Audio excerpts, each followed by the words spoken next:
ছাত্রদল, বৈষম্য বিরোধী ছাত্র আন্দোলন আর ছাত্র শিবির নিয়ে মহা গ্যাঞ্জাম চলিচ্ছে। আমার প্রশ্ন হইতেছে, বাংলাদেশের তরুণদের এইভাবে বিভক্ত করলো কে? বাংলাদেশের তারুণ্যকে বিভক্ত হইতে দেওয়া যাবে না তো। আমার ডাইন হাতের সাথে বাম হাতের লড়াই কে লাগাই দিল? সবারই অনুরোধ, প্রেসিডেন্ট, সেক্রেটারি, শীর্ষ নেতারা এই সব দলের কেউ অন্যের বিরুদ্ধে বলবা না। আজ থেকে টিভি চ্যানেলে গিয়ে তর্ক করবা না, ডিফিউজ করো এখন থেকে। কয়েকদিন ক্ষান্ত দাও। এজেন্সির লোক শিবির আর ছাত্র দল সাইজা অন্যের উপর ঝাঁপায় পড়বে।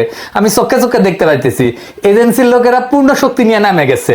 লক্ষ্য হইতেছে ফ্যাসি বিরোধী তরুণ সম্প্রদায়ের মধ্যে ফাটল তৈরি করা। সফল হয়েছে তারা। পরস্পরের সাথে সংঘাত লাগায় দেওয়া সফল হয়ে গেছে। তবে এই ঘটনাগুলোর মধ্যে সবচেয়ে আলোচিত যে শব্দগুলো হইতেছে তাদের শিবির এক শিবির। জুলাই আন্দোলনের নেতাদের মধ্যে যে এত শিবির থাকার ব্যাপারটা এবং আন্দোলনে যোগ দেওয়া অনেকের, বিশেষ করে এই যে সেকুলার শহুরে এলিটদের, এদের মনে মনে হয় লজ্জা লাগিছে। এমনকি হাসিনাকে হটানোর আন্দোলনেও তারা নামছিলেন। এই ব্যাপারে আফসোসও দেখা যাচ্ছে কারো কারোর মধ্যে। এদিকে জাতীয় নাগরিক কমিটি যেটা হয়েছে না, এর মধ্যে অনেক উলট পালট চলতেছে। এক শিবিরদের নাকি ভালোভাবে অন্তর্ভুক্ত করা হইতেছে না। আবার যারা তাদেরকে নিতেছে না, তারাও নাকি জীবনে কোনো না কোনো সময় শিবিরের সাথে সংশ্লিষ্ট ছিলেন। আন্দোলনের নেতৃত্বে শিবিরের ভূমিকা কতটা, সেটা নিয়েও বিতর্ক চলতেছে। বাকশালী শাসনের প্রথা অনুযায়ী শিবির ত্যাগ দেওয়ার ঘটনাও নাকি ঘটতেছে। শেখ হাসিনার শাসনে আমরা তো জানি শিবির পরিচয় দেওয়ার উপায় ছিল না।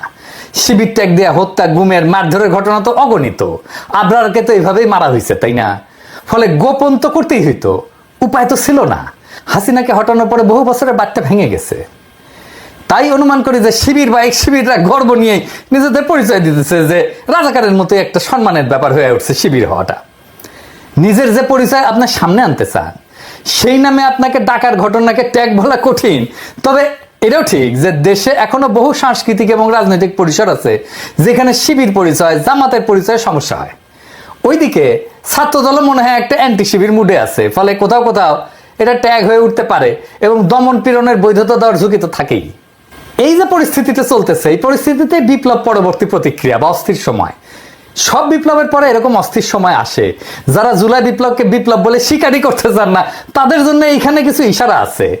কিছুদিন পরে বিষয়গুলো হয়তো আর এতটা জটিল থাকবে না। আপনারা ভাবতে পারেন যে প্রথম আলোতে জামাতের হামিদের সাক্ষাৎকার ছাপা হইতেছে, এইটা প্রথম আলো করতেছে এমনি এমনি না।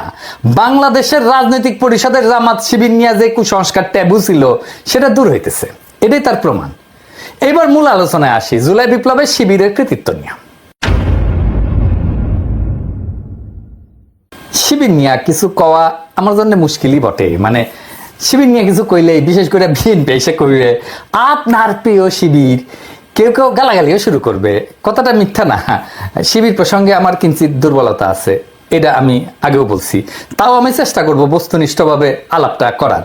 আমি যে কথাগুলো বলবো আপনারা কানেক্ট করতে পারবেন ঐতিহাসিক ঘটনার সাথে। আমি যে শিবিরকে এক্সট্রা খাতির করি নাই, জামাতকে এক্সট্রা খাতির করি নাই, সেটা আলাপ শেষ হইলেই বুঝবেন। জুলাই বিপ্লবের শিবিরের ভূমিকা বা কৃতিত্ব যদি বুঝতে যাই, তাহলে একটু পিছে থেকে শুরু করতে হবে। প্রথমে দেখবো আমরা হাসিনার বাকশালী শাসন এবং বাঙালি জাতীয়তাবাদের ইতিহাস চর্চার দিক থেকে। আন্দোলনের নেতাদের বয়স কত? ধরেন 20 থেকে 35, এইটুকু। তাহলে এদের রাজনৈতিক আর ঐতিহাসিক চেতনা পুরাটাই গড়ে উঠছে হাসিনার কঠোর বাকশালী শাসনে, বাঙালি জাতীয়তাবাদের একচেটিয়া দখলের মধ্যে, তাই না? তো এই তরুণ তরুণীরা কি দেখলো রাজনৈতিক পরিসর হিসাবে? তারা দেখলো বাংলাদেশ পুরোপুরি ভারতের দখলে। এই দেশের সংখ্যাগরিষ্ঠ মানুষের ধর্ম সংস্কৃতি যেন লজ্জার বিষয়। তারা নির্যাতনের শিকার। বাংলাদেশের রাস্তায় দাড়ি টুপি নিয়ে হাঁটা যায় না, পুলিশ ধরে। বাংলাদেশের সব মসজিদ হয়ে উঠছে আল-আকসা মসজিদের মতো। ইসরায়েলের মতো পুলিশের ঠাসা থাকে মসজিদ। বাসায় ধর্মীয় বই রাখা যায় না, বলে জিহাদি বই। দাড়ি টুপি থাকা মানে তারা আয়নাঘরে আটকায় রাখা যায়। আয়নাঘরের দেয়ালে যে লেখা, সেটা তো সারা বাংলাদেশের সাধারণ মুসলমানের আর্তনাদ।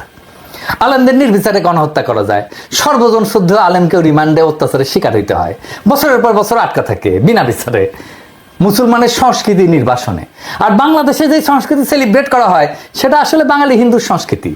আনন্দবাজার আনন্দ না লুকায় উল্লাস করে নিউজ করে ঢাকার পয়লা যেন অষ্টমীর একডালিয়া, মানে পয়লা বৈশাখ। তো লিখতেছে কার সঙ্গে তুলনা করা যেতে পারে? কখনো মনে হচ্ছিল কলকাতার কলেজ স্কোয়ার বা একডালিয়ার পূজা মণ্ডপ, কখনো বা শান্তিনিকেতনের বসন্ত উৎসবের চেহারা, তাসের রমনার বটমূলের বৃন্দগানী হোক, কিংবা ঢাকা বিশ্ববিদ্যালয়ের সামনের রাজপথে মঙ্গল শোভাযাত্রা, পুজো, বসন্তের উৎসব মিলেমিশে একাকার ঢাকার নববর্ষের সকাল। কি আনন্দ! এটাই চাইছে ইন্ডিয়া, এটাই চাইছে আওয়ামী লীগ। এই কলকাতার সাংস্কৃতিক বিজয়কেই আওয়ামী লীগ বাকশাল বাঙালি জাতীয়তাবাদ দেশের স্বাধীনতা হিসেবে উপস্থাপন করছে। আওয়ামী লীগের যে বাঙালি জাতীয়বাদের ইতিহাসের যে বয়ান, তারা বলে যে 47-এ একটা ভয়ানক ঘটনা ঘটছে, দেশ ভাগ, ভারত ভাগ হয়েছে, ভারত ভাগ হয়ে ভারত আর পাকিস্তানও তাদের জন্য মহাবিপর্যয়। কিন্তু অবাক ব্যাপার দেখেন, ব্রিটিশ ভারত, যেটা আসলে মূলত মোগল হিন্দুস্তান ছিল, সেটাই মানতে চায় না তারা। তারা এটাকে মিথিক্যাল ভারত হিসেবে দেখে। সেই ভারতই হইল আজকের ভারত, সেই মহাভারত, যেটা ভাগ হয়ে নাকি পাকিস্তান সৃষ্টি হয়েছে। তাহলে ইতিহাসের সবচেয়ে বড় ভিলনকে এই ইতিহাসে জিন্না, তাই না? তাহলে আমার স্বাধীনতা তো অভিশপ্ত, কারণ যেই মহাভারত ভেঙ্গা পাকিস্তান তৈরি হইলো, যেই পাকিস্তান আমাদের পূর্বপুরুষের লড়াইয়ের ফসল, সেটাই যদি ভুল হয় তাহলে সঠিক কোনটা?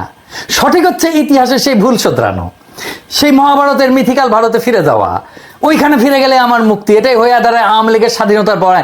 এটাই হইতেছে অষ্টমীর এক ডালিয়া, এটাই পয়লা বৈশাখ, এটাই বাঙালির প্রত্যাবর্তন মহাভারতে, এটাই আওয়ামী লীগ। তো বাঙালি জাতীয়তাবাদের দৃষ্টিতে স্বাধীনতার এই বয়ান, এটার যদি নাগরিকদের মুক্তির সম্ভাবনা না থাকে, তাহলে সেটাই তো সবচেয়ে বড় ব্যর্থতা, তাই না? এখন চিন্তা করেন, বাংলাদেশের নাগরিকদের যদি প্রকৃত স্বাধীনতা চাইতে হয়, তাহলে তো বিকল্প একটা ইতিহাস চিন্তা লাগবে আওয়ামী লীগের বাইরে, তাই না? কেননা খোদ স্বাধীনতার বয়ান আপনার মুক্তির আকাঙ্ক্ষাকে ধারণ করতে পারতেছে না তো।